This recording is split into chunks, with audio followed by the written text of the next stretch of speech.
Καλησπέρα σε όλους, καλώς ήρθατε στους Escapeάδες. Ένα ακόμα επεισόδιο με special καλεσμένο, Άλεξ. Έχουμε να τα πούμε καιρό.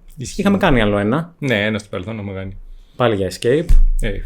Thank you που ήρθες. Λοιπόν, επαιτειακό επεισοδιάκι σήμερα. Τι αναλύουμε, για πες μας, τι παρουσιάζουμε. Δεν είναι πολύ ξεκάθαρο. Θα το βρούμε στην πορεία. Και εμείς ψηλοδυσκολευτήκαμε μέχρι να αποφασίσουμε τη θεματολογία. Εγώ έφτιαξα μια λίστα με 10 παιχνίδια ή ημικατηγορίες τέλος πάντων, αλλά 10 παιχνίδια τα οποία ήταν σημαντικά για τα escape room συνολικά στην Ελλάδα, στην πορεία που είχαν σε αυτή τη χώρα. Αρχικά να πούμε ότι με αφορμή τα 10 χρόνια που κλείνουν τα escape, η παρουσία των escape στην Ελλάδα, το πρώτο φτιάχτηκε το 2014. Δεκέμβρη του 2013, ας πούμε, να έχουμε ήδη κλείσει τα 10 χρόνια. Είναι ένα επαιτειακό επεισόδιο για να παρουσιάσουμε όλα αυτά τα 10 χρόνια, ποια escape είναι αυτά που μας έμειναν περισσότερο, ας πούμε, που κάνανε κάτι επαναστατικό και καινοτόμο στο χώρο, που είχαν να παρουσιάσουν κάτι καινούριο, κάποια ιδέα. Όταν κοιτάς αναδρομή 10 χρόνια, μπορείς να κοιτάξεις από δύο κατευθύνσεις, ας πούμε. Μπορείς να δεις τα καλύτερα, αλλά αυτά θα είναι σίγουρα biased με τα σύγχρονα, οπότε τα τελευταία θα έχουν μεγάλο πλεονέκτημα σε αυτό. Σωστά. Ή μπορείς να δεις τα 10. Μπορείς να δεις κάποια τα οποία ήταν σημαντικά γιατί όταν έκαναν κάτι ήταν πιο επαναστατικό από τα προηγούμενα. Δηλαδή το Star Wars το πρώτο, το 4, δεν είναι το καλύτερο Star Wars που φτιάχτηκε ποτέ, αλλά για όταν βγήκε ήταν επαναστατικό.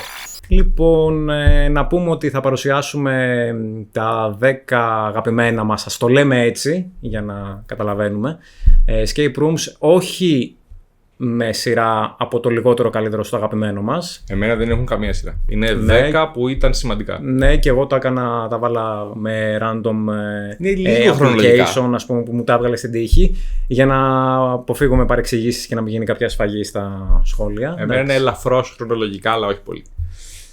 Ναι, και αυτό θα μπορούσε να παίξει.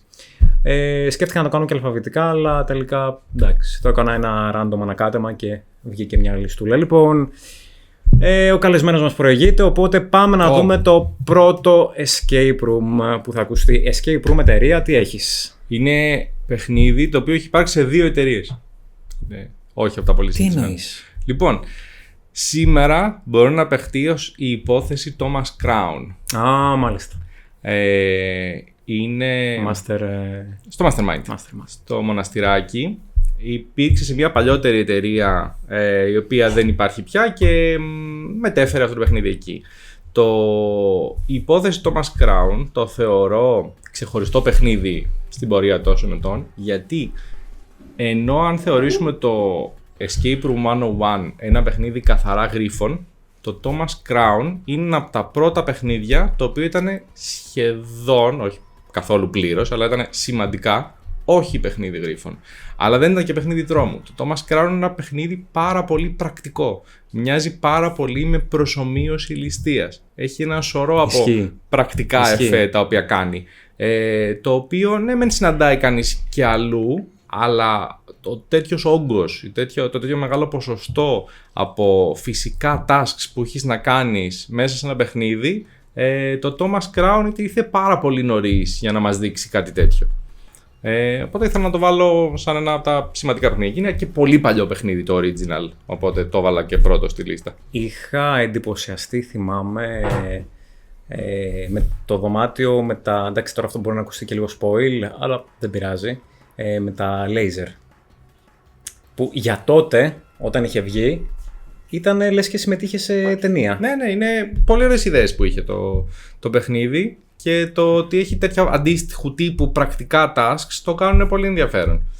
Ένα πολύ dynamic παιχνίδι. Πολύ καλό. Θυμάσαι πότε βγήκε? Το πρώτο. Πρέπει να ήταν το 15-16. Πρέπει να ήταν το 15. Από τα πολύ πρώτα. Ναι. Ήταν κάποτε στα εξάρχεια τότε. Ναι. Για πάμε. Amnesia Curse. Την κατάρα την έχω κι εγώ. Οπότε είναι το πρώτο μας crossover. Μάλιστα. Αναμενόμενο, εντάξει. Για όταν βγήκε ήταν, να πούμε, το πρώτο δωμάτιο το οποίο έβαλε μέσα στα escape rooms ηθοποιό. Νομίζω.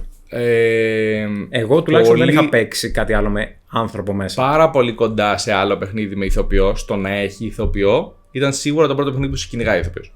Ναι. Τέρμα διασκεδαστικό. Πάρα πολύ. Πάρα πολύ διασκεδαστικό. Αυτό το γύρω-γύρω από το τραπέζι, το ανελέει, τώρα μπορώ να θυμηθώ σκηνικό.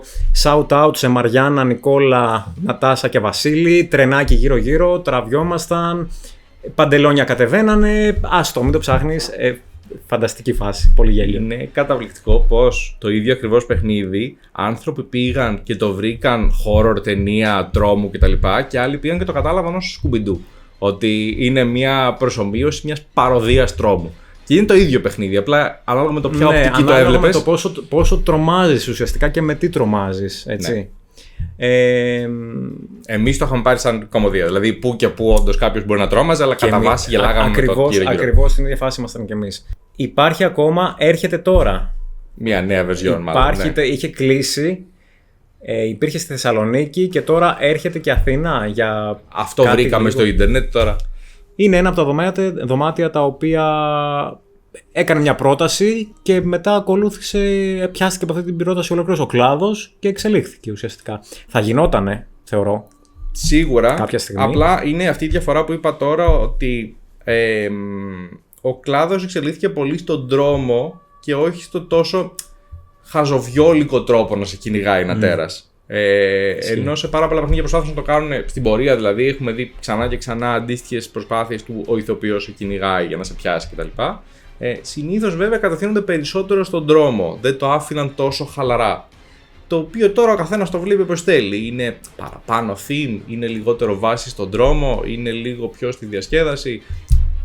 Είναι πολύ συζητήσιμο γιατί πήγε ο καθένας προς τα εκεί. Και νομίζω οι πιο πολλοί δεν κατευθύνθηκαν προς την ίδια κατεύθυνση που είχε πάει το Cares, του να είναι χαλαρά και ήρεμα αυτό το πράγμα, να μην είναι τόσο ήρθαμε να τρομάξουμε. Όπως και να έχει, σίγουρα από τους πρώτους που κάνουν αυτό το πράγμα. Τέλεια. Λοιπόν, συνεχίζουμε. Εσύ. Για να δούμε το έχω δεύτερο. Δεύτερο είναι εταιρεία. Δεύτερο, εταιρεία που αυτή ασχολήθηκε, είναι μία από τις άλλες που θα έλεγα ότι ήταν πολύ κοντά σε πρώτη χρήση ηθοποιού, με διαφορετική χρήση ηθοποιού. Θα βάλω όλο το Lockhill. Όλο το Lockhill, λοιπόν. Όλο το Lockhill Γιατί... έχω και εγώ φυσικά, οπότε δεύτερο crossover. Και το Lockhill είναι πιο ιδιαίτερο γιατί δεν το έκανε με ένα παιχνίδι. Το έχει κάνει ή με 2 ή με 3. Συζητήσιμο. Το πρώτο είναι καθαρό. Η έπαυλη Lockwood είναι καθαρά ένα από τα παιχνίδια που αξίζει να αναφερθεί σε ένα τέτοιο top 10, γιατί χειρίστηκε τον τομέα του theme διαφορετικά. Χειρίστηκε τον ηθοποιό με πρώτη φορά με αυτόν τον τρόπο της εμφάνισης, του guest κτλ. Αν και στην πορεία του παιχνιδιού έχει πάει και έχει έρθει αυτό. Δηλαδή δεν έχουν δει όλοι την ίδια version αυτού του παιχνιδιού, οπότε μπορεί να διαφωνείτε χωρίς να έχουμε δει το ίδιο παιχνίδι. Γιατί και εγώ ίδιος το έχω δει 2 και 3 φορές, δεν είναι πάντα ίδιο. Έχουν υπάρξει εξελίξεις μέσα σε αυτό. Οπότε θα το πάω και ένα βήμα πίσω. Το ίδιο το Lockhill είναι το πρώτο παιχνίδι που έφερε η εμπειρία είναι το escape room σαν οντότητα και όχι το παιχνίδι σου. Το ότι έρχεσαι σε ένα theme και αντί να έρθεις στην εταιρεία μου, έρχεσαι στο χωριό το Lockhill και είναι τοποθεσίες μέσα σε αυτό το συνολικό experience, αυτό το έκανε πρώτο. Που ήταν πάρα πολύ καλό δουλεμένο, έτσι. Δεν ήταν, ενώ μπορείς σίγουρα να βάλεις αυτό το theme με πολλούς τρόπους και είναι απλά φορεμένο. Δηλαδή, πολύ απλό είναι να πεις, είμαστε σε ένα μέρος με portals και αυτό είναι το portal για το άλλο μέρος, το άλλο που είναι φορεμένο theme, ρε παιδί μου. Ή να πεις ότι είμαστε σε time machine και οτιδήποτε. Ότι αυτό είναι η εταιρεία μας και μπαίνει στο καθένα. Το Lockhill το δέχτηκε, το ενστερνίστηκε, το πότισε το theme σε ολόκληρο το concept του και από την υποδοχή μέχρι να φύγεις. Όλα είναι θεματικά. Ήθελα να πιαστώ από αυτό που είπες, εννοείται συμφωνώ με όλα. Ήταν η πρώτη εταιρεία που αρχικά ένωσε τα δωμάτια να έχουν ένα common story, μια κοινή ιστορία, όπου το ένα είναι συνέχεια ουσιαστικά του άλλου. Ξεκίνησε με το Longwood Manor, μετά συνεχιζόταν με το Voodoo Chopin και δεν ήταν και απαραίτητο να τα παίξεις με αυτή τη σειρά. Μετά εισήγαγε το Σανατόριο και μετά και το Chaplin Catacombs που είναι το τελευταίο.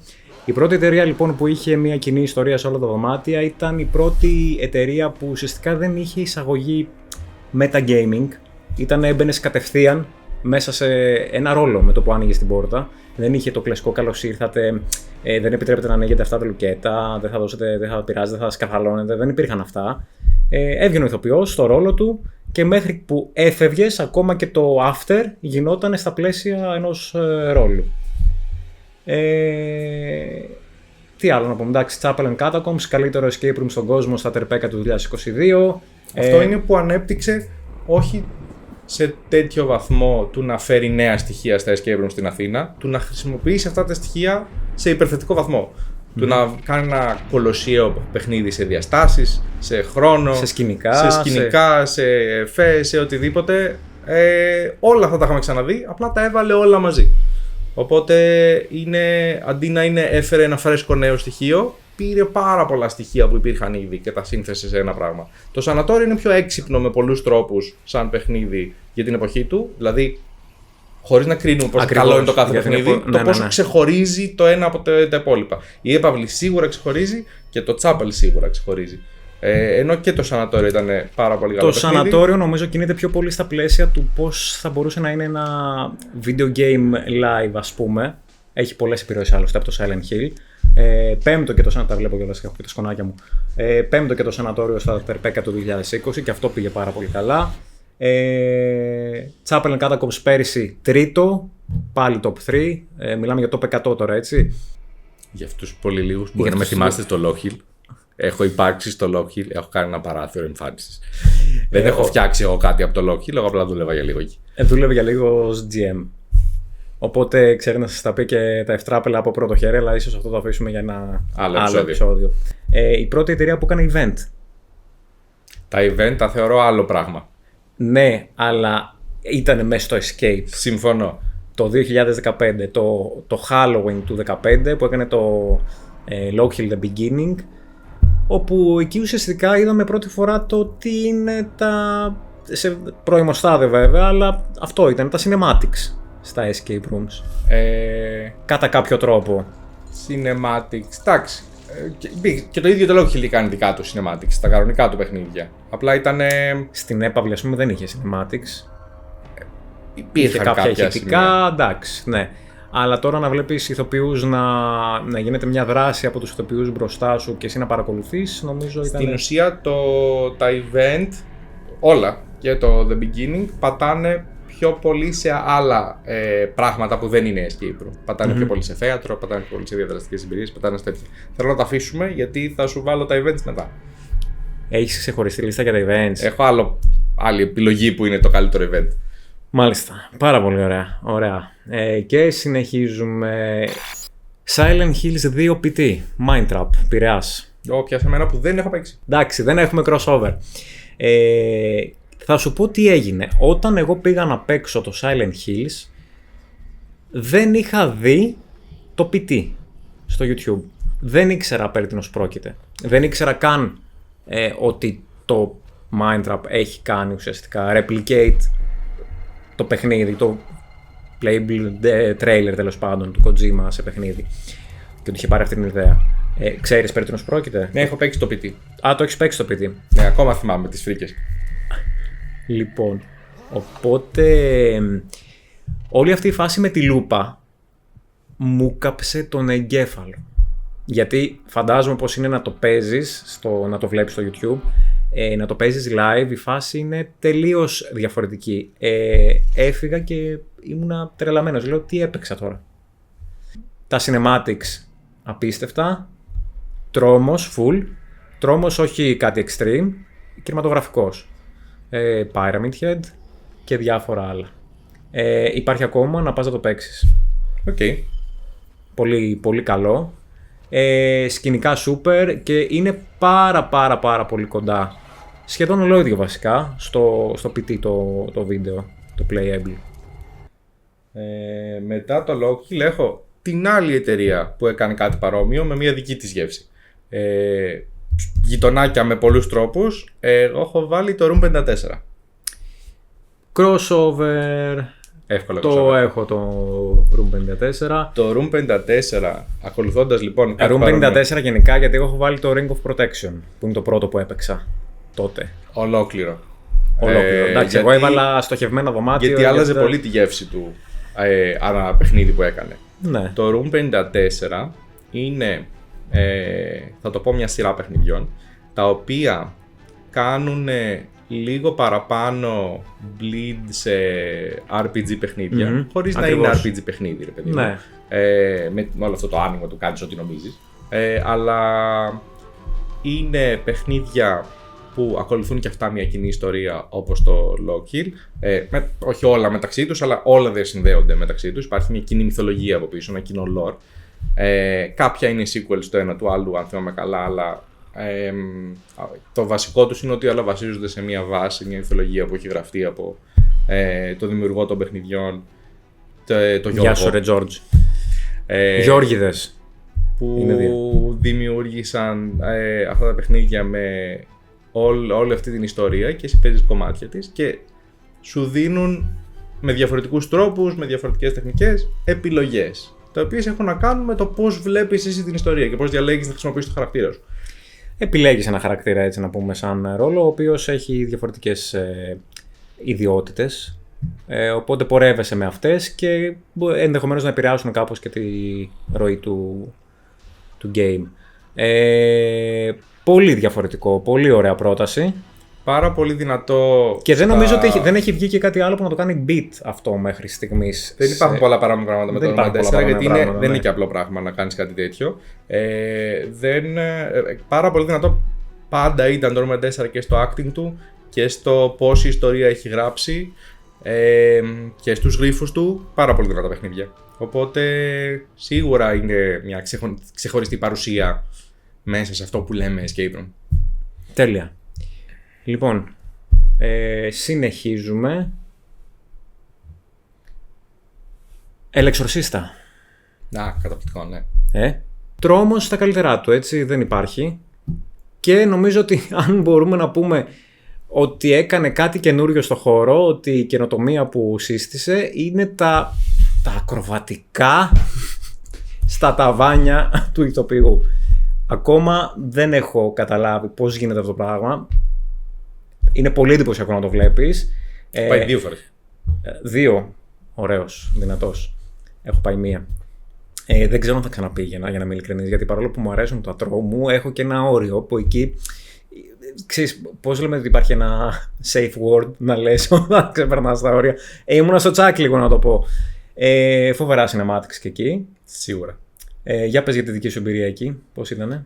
Καταρχάς το έχεις, δεν είναι crossover. Δεν έχω το ίδιο στη λίστα, όχι. Το Exorcista είναι σίγουρα ένα παιχνίδι το οποίο ξεχώρισε ανάμεσα στο χώρο του. Δηλαδή ήταν πολύ δυνατή παρουσία ανάμεσα σε όλα τα άλλα αντίστοιχα τρόμου κτλ. Σίγουρα από τα cinematics του, σίγουρα από το πόσο εντυπωσιακό είναι και σε σκηνικά και σε θεατρικά. Είναι πάρα πολύ καλά δομημένο παιχνίδι. Και σίγουρα καθαρά αυτή τη στιγμή στα top horror που έχω παίξει εγώ. Δεν είμαι και ο ειδήμων στα horror, αλλά σε αυτά που έχω παίξει εγώ σίγουρα μπαίνει στα καλύτερα. Καταπληκτική δουλειά. Συμφωνώ και παυξάνω. Λοιπόν, και συνεχίζουμε. Ένα παιχνίδι που δεν ξέρω επίσης, αντίστοιχα με το Thomas Crown, πώς θυμούνται ακόμα, γιατί δεν το έχουμε πια δυστυχώς, είναι το Murder on Baker Street. Δεν το έχω παίξει. Το ξέρω. Έχω έρθει, έχω μπει στο δωμάτιο. Δεν το έχω παίξει, πρέπει να σου πω. Το Murder on Baker Street ξεκίνησε ως Sherlock's House. Αυτοί το δημιούργησαν, μετά πέρασε στα χέρια του Exodus. Είναι μοναδικό στην απλότητά του. Με κάποιο τρόπο είναι ένα escape room πρώτης γενιάς. Με κάποιον άλλο τρόπο όχι. Γιατί το Murder on Baker Street ήταν ένα παιχνίδι, ένα δωμάτιο. Μπαίνεις σε ένα χώρο, αυτός είναι ο χώρος σου, δεν πας κάπου αλλού. Και είναι εξ ολοκλήρου γρίφη, αλλά είναι δομημένο σαν τα παιχνίδια τα οποία βρίσκεις στοιχεία που θα σου λύσουν έναν τελικό γρίφο. Ψάχνεις στο τέλος δηλαδή να λύσεις το έγκλημα που έχει συμβεί εκεί και κάθε γρίφος, όχι όλοι, κάποιοι γρίφοι, σε καταλήγουν στο να πάρεις ένα στοιχείο το οποίο σε βοηθά να λύσεις τον τελικό γρίφο. Ενώ υπάρχουν και άλλα παιχνίδια τα οποία στο τέλος σου εμφανίζουν ένα τελικό γρίφο, ο οποίος μπορεί να σου πούν να βρεις στοιχεία από πριν. Στο Murder on Baker Street το χτίζεις ενώ παίζεις. Είσαι σε ένα ανοιχτό παιχνίδι που μπορείς να λύσεις οποιοδήποτε από τα πάθη των γρίφων και ακολουθώντας τα καταλήγεις πάντα σε στοιχεία τα οποία σε βοηθά να λύσεις έναν τελευταίο γρίφο. Ήτανε και ακόμα είναι ένα μοναδικό παιχνίδι σε αυτόν τον τρόπο, να δομήσεις ένα παιχνίδι. Βεργινάρα. Η Βεργίνα το δούλευε όταν ήταν στο Exodus. Φτιάχτηκε από τους ανθρώπους του Sherlock House. Ήταν η δημιουργή. Και ήταν και ακόμα είναι μοναδικό, δεν ξέρω, δεν έχω στο μυαλό μου άλλο παιχνίδι που το ξανά έκανε αυτό, το να δομήσεις ολόκληρο σου το παιχνίδι με έναν τελικό γρίφο τον οποίο βρίσκεις σιγά σιγά να λύνεις. Σίγουρα υπάρχουν παιχνίδια που σου δίνουν στοιχεία που θα χρησιμοποιήσεις μετά, όχι με αυτόν τον τρόπο όμως. Μοιάζει πολύ σε θεματική, δεν είναι το ίδιο παιχνίδι και το άλλο παιχνίδι είναι σίγουρα πιο δυναμικό σε χώρο κτλ. Με το Jack the Ripper που είχαν κάνει στο Game Over. Έχει ένα παρόμοιο feeling. Πάλι δεν χτίζει με τον ίδιο τρόπο σε στοιχεία, αλλά δίνει παρόμοια αίσθηση κυρίως λόγω του κοινού theme. Αλλά αυτό το concept, το θέλεις να λύσεις έναν γρίφο και όλοι οι άλλοι γρίφοι σε βοηθάνε για να λύσεις αυτόν τον τελικό γρίφο, από την αρχή μέχρι το τέλος, είναι αρκετά μοναδικό. Λοιπόν, το έπαιξα πάρα πολύ πρόσφατα. Μου είχε ντροπιαστικά διαφύγει όλα αυτά τα χρόνια. Ice Sticky. Έχω ζήσει το ίδιο. Το έπαιξα λίγο πριν από σένα. Αλήθεια. Νόμιζα ότι το έχεις παίξει πολύ καιρό. Όχι. Νομίζω ότι είναι η επιτομή του fun escape room στην Αθήνα. Έτσι, δεν έχω διασκεδάσει περισσότερο στο δωμάτιο. Και είναι βασικά... στο δικό μου το 10. Έχουμε και εδώ overlap. Δεν ήθελα να φύγω. Φανταστικό. Έχει καταφέρει κάτι μοναδικό. Έχει συνδυάσει τη διασκέδαση. Την έχει ντύσει με τέλεια φώτα, τέλειες μουσικές, τέλεια τραγούδια και τους γρίφους και με μια πάρα πολύ ενδιαφέρουσα ιστορία. Πήγα με τα νύψια μου, έφηβοι, ξετρελάθηκα κι εγώ, σκηνικά πάρα πολύ ωραία. Σίγουρα παρεΐστικο παιχνίδι, βολεύει πάρα πολύ να πάτε. Δεν μπορώ να φανταστώ να παίχτει όλο αυτό. Παίζεται μια χαρά, γιατί η γρίφη του είναι άψογη. Όσο θετικά και αν πούμε για το ότι το σημαντικό στο παιχνίδι είναι ότι είναι διασκεδαστικό, γιατί αυτό είναι. Το πιο σημαντικό πράγμα στο παιχνίδι είναι η διασκέδαση, γιατί περνάς πολύ ωραία. Η γρίφη του είναι άψογη, είναι έκτακτη. Θα μπορούσε να είναι γρίφο-παίχνιδο και να είναι πάρα πολύ ωραίο. Ισχύει. Αλλά δεν μας απασχολεί αυτό, γιατί δεν είναι αυτό που κάνει Overshadow τα υπόλοιπα, δεν καλύπτει τα υπόλοιπα στοιχεία του. Το πόσο αστείο και διασκεδαστικό είναι. Πολύ. Υπήρχαν πάρα πολλές στιγμές που σταμάτησα να παίζω για να απολαύσω το πόσο αστείο είναι αυτό. Εγώ σταμάτησα να παίζω απλά για να κάθομαι, ξέρεις. Αυτό. Και να κάθομαι έτσι εκεί. Από τα τραγούδια, από τα σκηνικά, από τους ίδιους τους γρίφους. Υπήρχαν στιγμές που θέλαμε που χορεύαμε. Φανταστικό. Παίζαμε πόλεμο με τα μπαλάκια. Εντάξει, κλασικά. Το Ice Sticky ήθελα να το βάλω σε μια κατηγορία με δύο άλλα παιχνίδια τα οποία είχα βάλει ως πολύ ψηλά σε πόσο διασκεδαστικά είναι. Γιατί τα φαν παιχνίδια από αυτή την άποψη δεν τα έχω σε τόση συχνότητα. Να είναι αστεία, να έχουν ένα κωμικό στοιχείο. Και τα δύο από την ίδια εταιρεία. Το ένα είναι ίσως το πρώτο που ξεκίνησε το κωμικό στοιχείο, αν και δεν το ξεκίνησε στην αρχή του. Ήταν το Code Z. Το Code Z του Exodus. Είναι ένα πάρα πολύ παλιό παιχνίδι. Δεν ξεκίνησε ως τρομακτικό παιχνίδι. Δεν ξεκίνησε ως κωμικό παιχνίδι. Ξεκίνησε ως πιο τρομακτικό παιχνίδι. Εγώ έτσι το έπαιξα σαν παίχτης. Και κατέληξε κωμικό.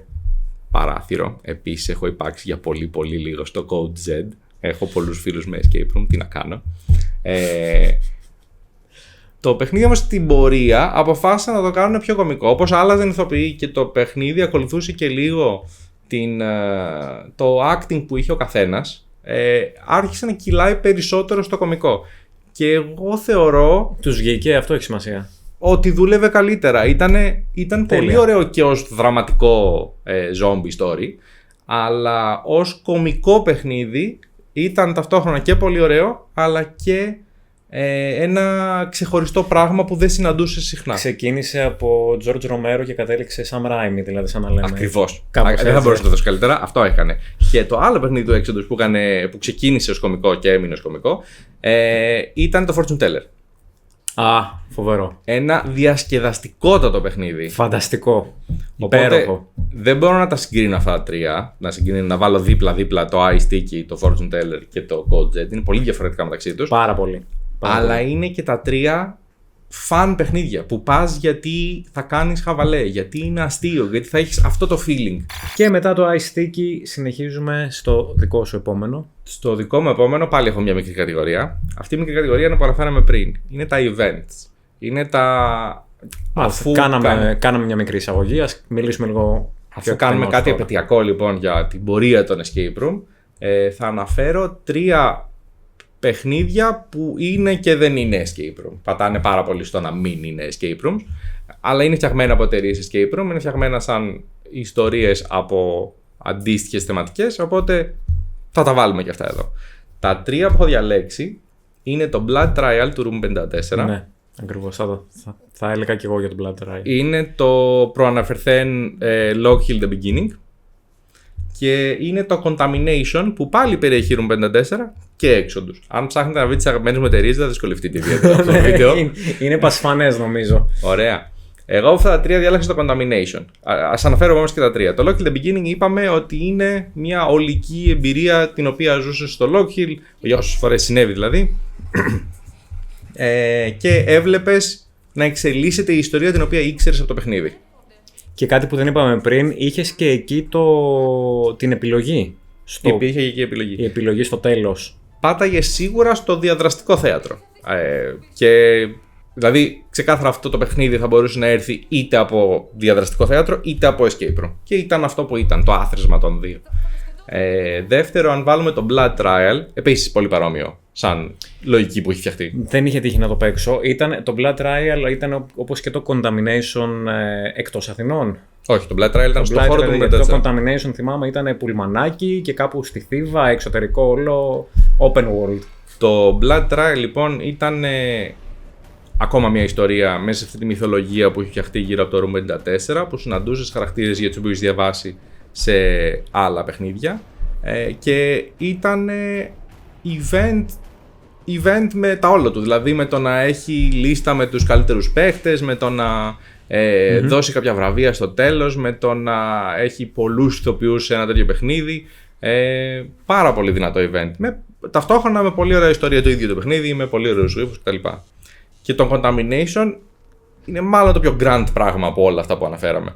Το Contamination είχε συμβεί για μια μικρή περίοδο, στην οποία είχαν συνεργαστεί το Exodus και το Room 54 και φτιάξαν ένα παιχνίδι το οποίο ήταν ξεχωριστό από ό,τι άλλο έχουν φτιάξει. Ήταν μια sci-fi ιστορία που διάλεγες ομάδα, ανήκατε σε διαφορετικές κλάν, ας πούμε, κατηγορίες ανθρώπων και μπαίνατε σε μια ομάδα και σας κάνανε μια περιοδεία σε έναν χώρο. Το οποίο όλο αυτό περιείχε events, περιείχε γρίφους, διάδραση με ηθοποιούς. Είχε μεγάλη ελευθερία στο πώς θα διαδράσεις. Εμείς τους κάναμε τη ζωή δύσκολη με τη διάδραση που κάναμε με τους ηθοποιούς. Πήγαμε πολύ κόντρα. Γιατί δεν μας άρεσε προς τα εκεί που πήγε η ιστορία, οπότε θέλαμε να την πάμε σε ένα δικό μας. Μπορώ να σε φανταστώ πάρα πολύ άνετα να έχεις αυτό το ρόλο για κάποιο λόγο. Το κάναμε αυτό. Υπήρξαμε ενοχλητικότατοι. Δεν ξέρω πόσοι πιστέψαν ότι ήμασταν βαλτοί να το κάνουμε αυτό. Εμείς περάσαμε καταπληκτικά. Ήταν πάρα πολύ ωραίο σαν εμπειρία και καλό είναι αυτά να γίνονται, παιδιά. Αν θέλει να το σκέφτεται κανείς άλλος να κάνει και άλλα τέτοια πράγματα. Πάρα πολύ δουλειά. Κοίταξε, το Room 54 εδώ και πολύ καιρό. Γιώργο, τι γίνεται, Γιώργητες, δηλαδή, ναι, με αυτό το God Slayer, πόσα χρόνια, κάποια στιγμή θα γίνει, θεωρούμε, περιμένουμε. Και το Lockhill είχε πει ότι θα κάνει ξανά κάποια στιγμή. Δεν ξέρω αν θα ξανακάνει το Beginning. Βέβαια τώρα που έχει και τους καινούριους χώρους ίσως γίνει κάτι πιο grande. Αλλά έχει πατηθεί ένα pause και από τις δύο εταιρείες. Μήπως να περιμένουμε να δούμε και μια συνεργασία αυτών των δύο, λέω τώρα εγώ. Λοιπόν, για πάμε, συνεχίζουμε. Στίγματα, δεν έχω παίξει. Πώς γίνεται? Δεν είμαι τεράστιος φαν του τρόμου, οπότε. Κοίταξε να δεις, τα στίγματα δεν τρόμου. Ναι, έχει τρόμο, έχει jumpscares, έχει πάρα πολύ ατμόσφαιρα. Είναι νομίζω ο τρόμος που σου αρέσει, επειδή έχω παίξει μαζί σου. Okay. Και ο τρόμος που αρέσει και σε μένα. Λοιπόν, τα στίγματα είναι ένα δωμάτιο περίπου 2 χρόνων. Δεν είναι πολύ παλιό, είναι σχετικά καινούριο και έχει καταφέρει κάτι πολύ όχι μοναδικό ακριβώς, γιατί είναι κάτι που έχει ξαναγίνει. Εντάξει, δεν είναι το πρώτο δωμάτιο τρόμου που βγήκε. Έχει όμως συνδυάσει, όπως είπες, με το Loki, που πήρε πάρα πολλά στοιχεία και το έκανε όλο αυτό σε κάτι πιο grande. Έχει συνδυάσει πάρα πολύ ωραία σκηνικά. Πολύ ωραίο story. Πάρα πολύ ωραία εισαγωγή. Πολύ ωραίο επίλογο. Πολύ ωραία jumpscares. Ηθοποιό. Έχει δηλαδή όλα τα κλασικά ωραία στοιχεία που πρέπει να έχει ένα δωμάτιο τρόμου και το κάνει καλά. Το κάνει πολύ καλά. Τα παιδιά έχουν κάνει πάρα πολύ ωραία δουλειά. Και σε γρίφους. Και σε σκηνικά, όπως είπαμε, και σε gameplay γενικότερα. Δηλαδή η ροή βγαίνει αβίαστα. Είναι πάρα πολύ ωραίο. Πάρα πολύ ενδιαφέρον παιχνίδι. Ατμοσφαιρικότατο. Και δεν το έχεις παίξει ακόμα, είπες? Το επόμενο. Κλείσω τώρα. Το σημειώσω. Συνεχίζουμε στο δικό σου. Ωραία. Εδώ δεν θα τα αναδείξω ιδιαίτερα. Θα αναφέρω πολλά γιατί τα έβαλα στην ίδια κατηγορία. Εδώ ήθελα να κάνω αναφέρω τιμή σε παιχνίδια τα οποία κάνουν κάτι πολύ πέρα στον τομέα σκηνικών. Okay. Υπήρξαν κάμποσα παιχνίδια σε αυτή τη λίστα. Πολλά από αυτά θα μπορούσαν να αναφερθούν εδώ. Τώρα εσύ ανοίγεις άλλο top 10. Σίγουρα. Ξεχωριστό top 10. Σίγουρα. Λίγο. Απλά τα αναφέρω. Είναι με διαφορετικούς τρόπους το καθένα. Θέλω να αναφέρω σίγουρα το Temple Box και το Mind Box, γιατί με τους δικούς τους περιορισμούς σε χώρο. Το Mine οριακά δεν το έβαλα στη δική μου λίστα. Όχι μόνο για σκηνικά, ως παιχνίδι γενικότερα. Σίγουρα, ναι. Πάρα πολύ ωραία παιχνίδια. Και αυτά θα μπορούσα να τα βάλω στη λίστα fan παιχνίδια. Ήταν πολύ ωραία adventure games. Δηλαδή το Mind Box είναι ένα παιχνίδι που είσαι μέσα σε ορυχεία. Σχεδόν κανονικά ορυχεία, ας πούμε. Στοιχεία λοιπόν. Με βαγονέτο. Το Mind Box σαν σκηνικά ήταν πάνω από πολλά άλλα πράγματα που έχουμε δει. Ή πιο μοναδικά. Το Magic Chamber ήταν ένα άλλο παιχνίδι του The Lock. Ήταν ένα άλλο παιχνίδι το οποίο είχε χρησιμοποιήσει τα σκηνικά του καταπληκτικά. Τα κινούμενα κάδρα είναι κάτι που ακόμα δεν έχω ξανασυναντήσει σε πόσο φαν στοιχείο είναι. Το Magic Chamber το έχω, να ξέρεις. Θα ξαναπούμε εκεί λοιπόν. Θα ξανασταθούμε. Το Cursed Willy που έχει... Δεν το έχω παίξει ρε φίλε. Που έχει μου έχει ξεφύγει αυτό ντροπιαστικά. Έχει props πραγματικά βγαλμένα από κάτι καταπληκτικό. Από την ταινία, από τα Goonies. Το Zygote, το οποίο είναι ένα παιχνίδι που δεν έχουμε πια, αλλά σαν σκηνικά αντικατόπτριζε εντελώς αυτό που ήθελε να αντικατοπτρίσει. Το It ήταν εντελώς μια κατάδυση σε αυτή την ταινία. Τι να πω για το It. Μαριάννα, θυμάσαι νομίζω, έτσι. Λοιπόν, συνέχισε. Το κόσμο στο 05 επίσης ξεφεύγει. Σε το περίμενε, κάτσε, μου και στη λίστα. Εντάξει, θα τα αναπτύξουμε στην πορεία. Εγώ αυτό που ήθελα να βάλω είναι ένα άλλο παιχνίδι που δεν έχουμε ακόμα σε τομέα σκηνικών και είναι το Dark Seas. Το Dark Seas ήταν από την τριλογία. Dark Seas.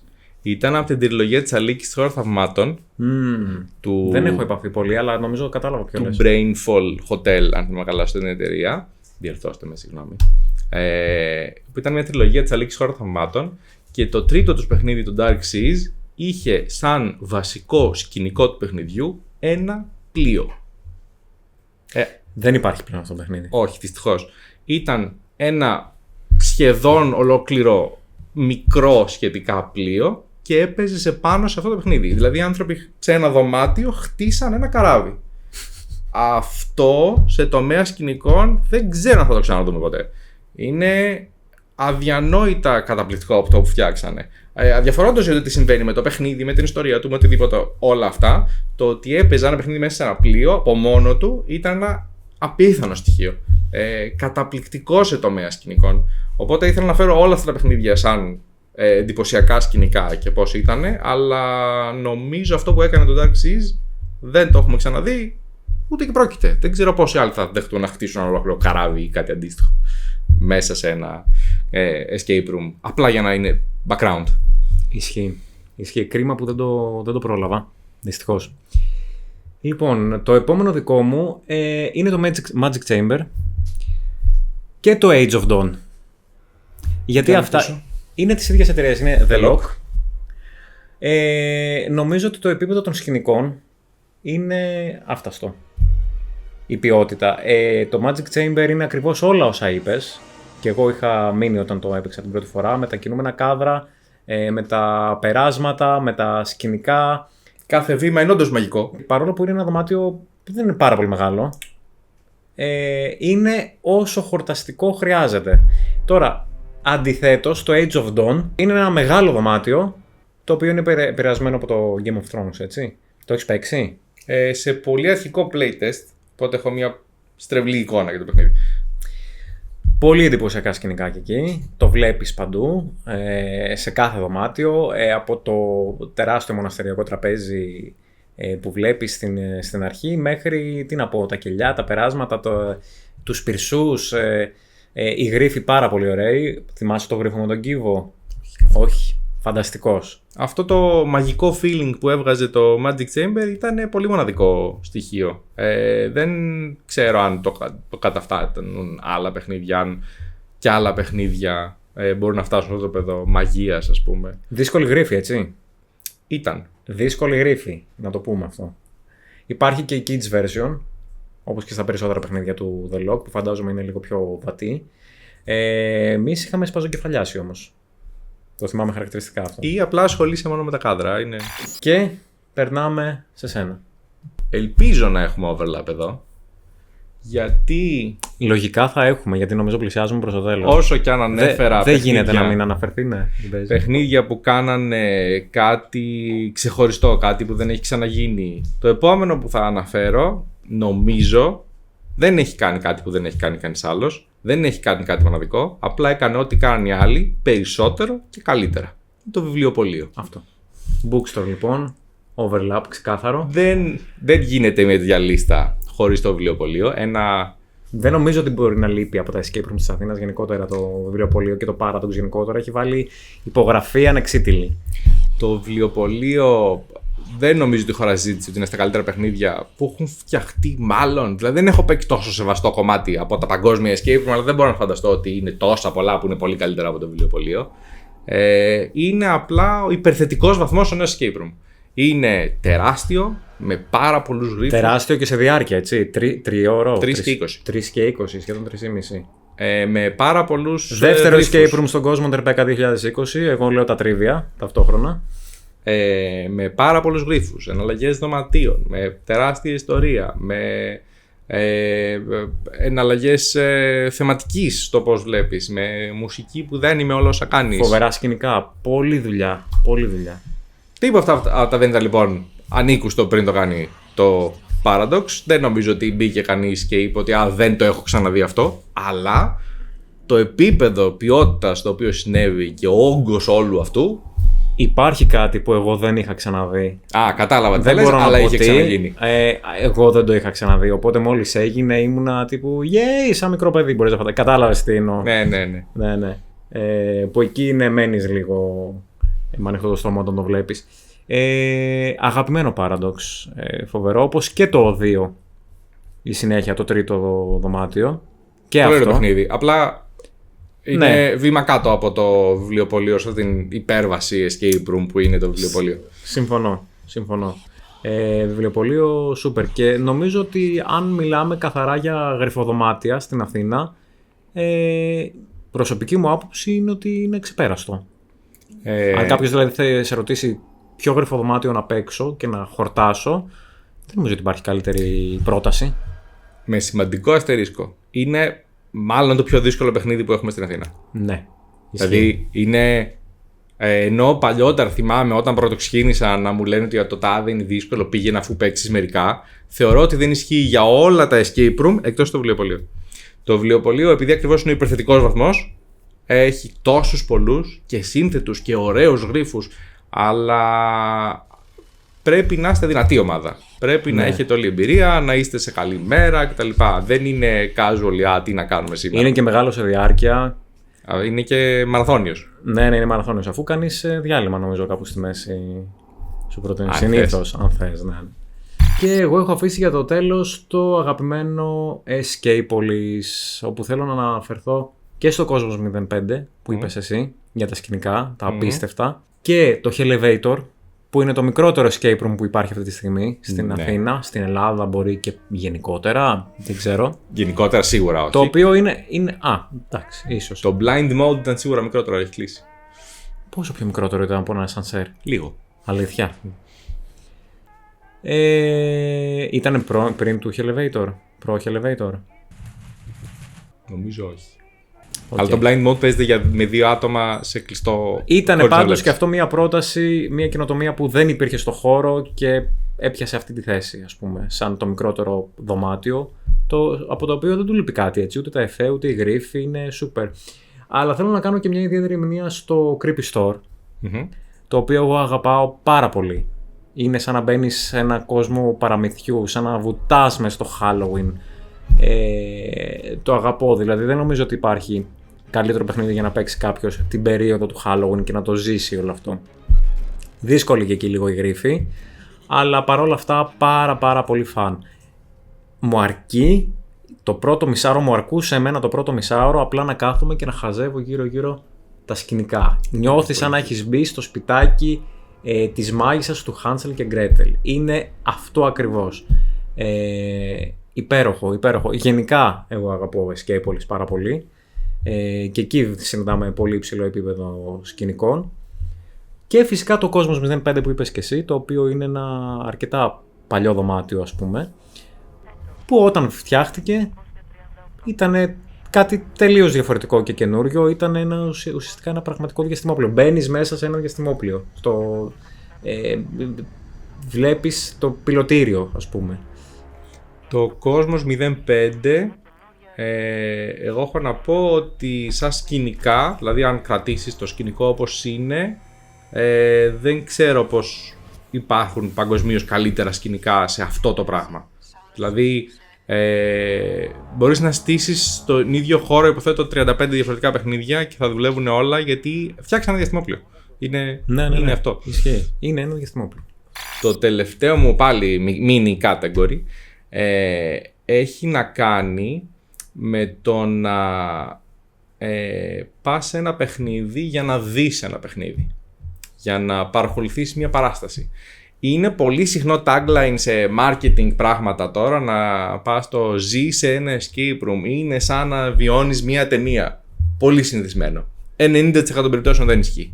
Είναι πιο κοντά στο να παίζεις ένα video game ή να παίζεις ένα παιχνίδι. Okay.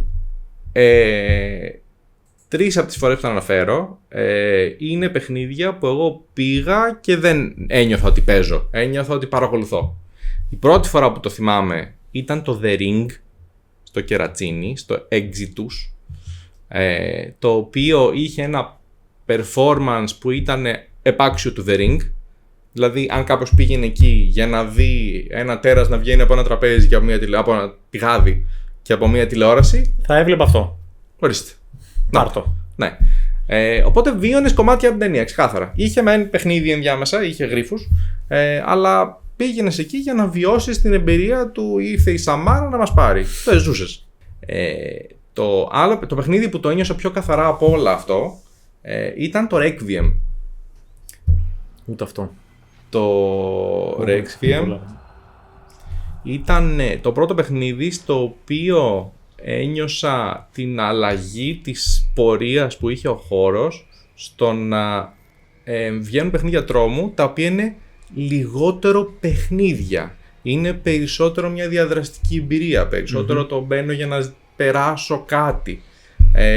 Οπότε εκεί ήταν η πρώτη μου ένσταση, θυμάμαι, για το τι είναι ένα escape room, που ακόμα δεν έχει σταματήσει, γιατί είναι παράξενο το πόσο τεράστιος είναι αυτός ο τίτλος και πόσα πράγματα βάζουμε κάτω από την ταμπέλα escape room. Νομίζω πλέον έχει γίνει μια πολύ μεγάλη ομπρέλα που χωράει πολλά πράγματα. Αυτό. Το escape room.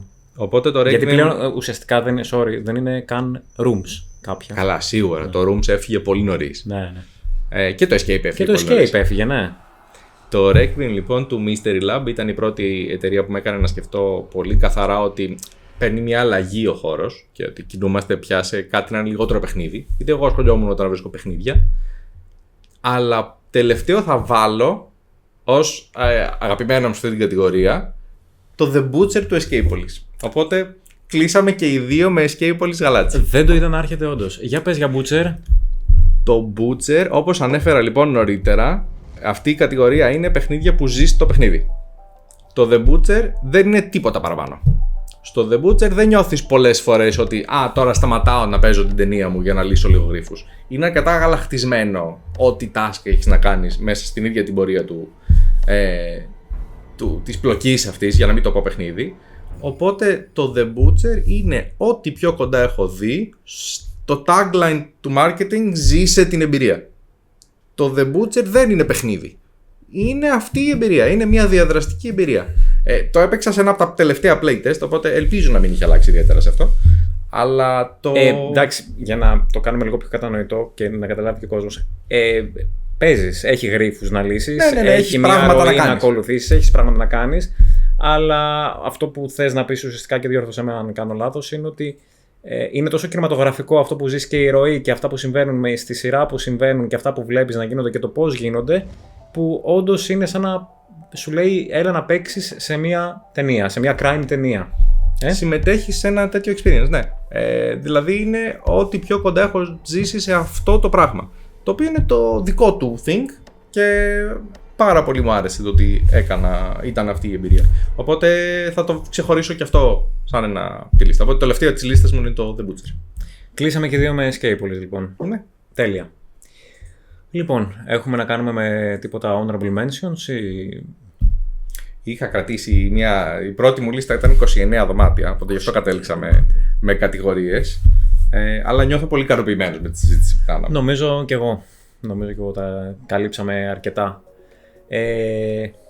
Ελπίζω να σας καλύψαμε και εσάς και να σας άρεσε αυτό το επεισόδιο. Γράψτε εσείς στα σχόλια αν θέλετε ποια είναι τα δικά σας αγαπημένα δωμάτια. Ναι, τι μας ξέφυγε. Ποιο άλλο ήταν που έκανε πρώτη φορά το τάδε. Αυτά τα 10 χρόνια, κυρίως οι παλιότεροι. Κρίμα που οι πιο νέοι παίχτες δεν θα έχουν την ευκαιρία να παίξουν κάποια από αυτά. Δεν πειράζει. Νομίζω ο χώρος είναι τόσο μεγάλος που πλέον δημιουργούνται αντίστοιχης ποιότητας. Παίζεις τα παιχνίδια που επηρεάστηκαν από τα παιχνίδια που έχουν σταματήσει. Σωστά. Απλά ό,τι παίζετε τώρα να ξέρετε ότι τα περισσότερα από αυτά, όχι όλα, γιατί ακόμα κάποια είναι τα πρωτότυπα, έχουν επηρεαστεί από κάποιους άλλους προηγουμένως. Λοιπόν, στα επόμενα 10 να ευχηθώ και στα επόμενα 20 για το στο χώρο. Ευχαριστώ πάρα πολύ, Άλεξ. Ευχαριστώ και εσάς που παρακολουθήσατε το επεισόδιο. Εμείς θα τα ξαναπούμε την επόμενη φορά. Μέχρι τότε, καλές αποδράσεις σε όλους. Γεια σας.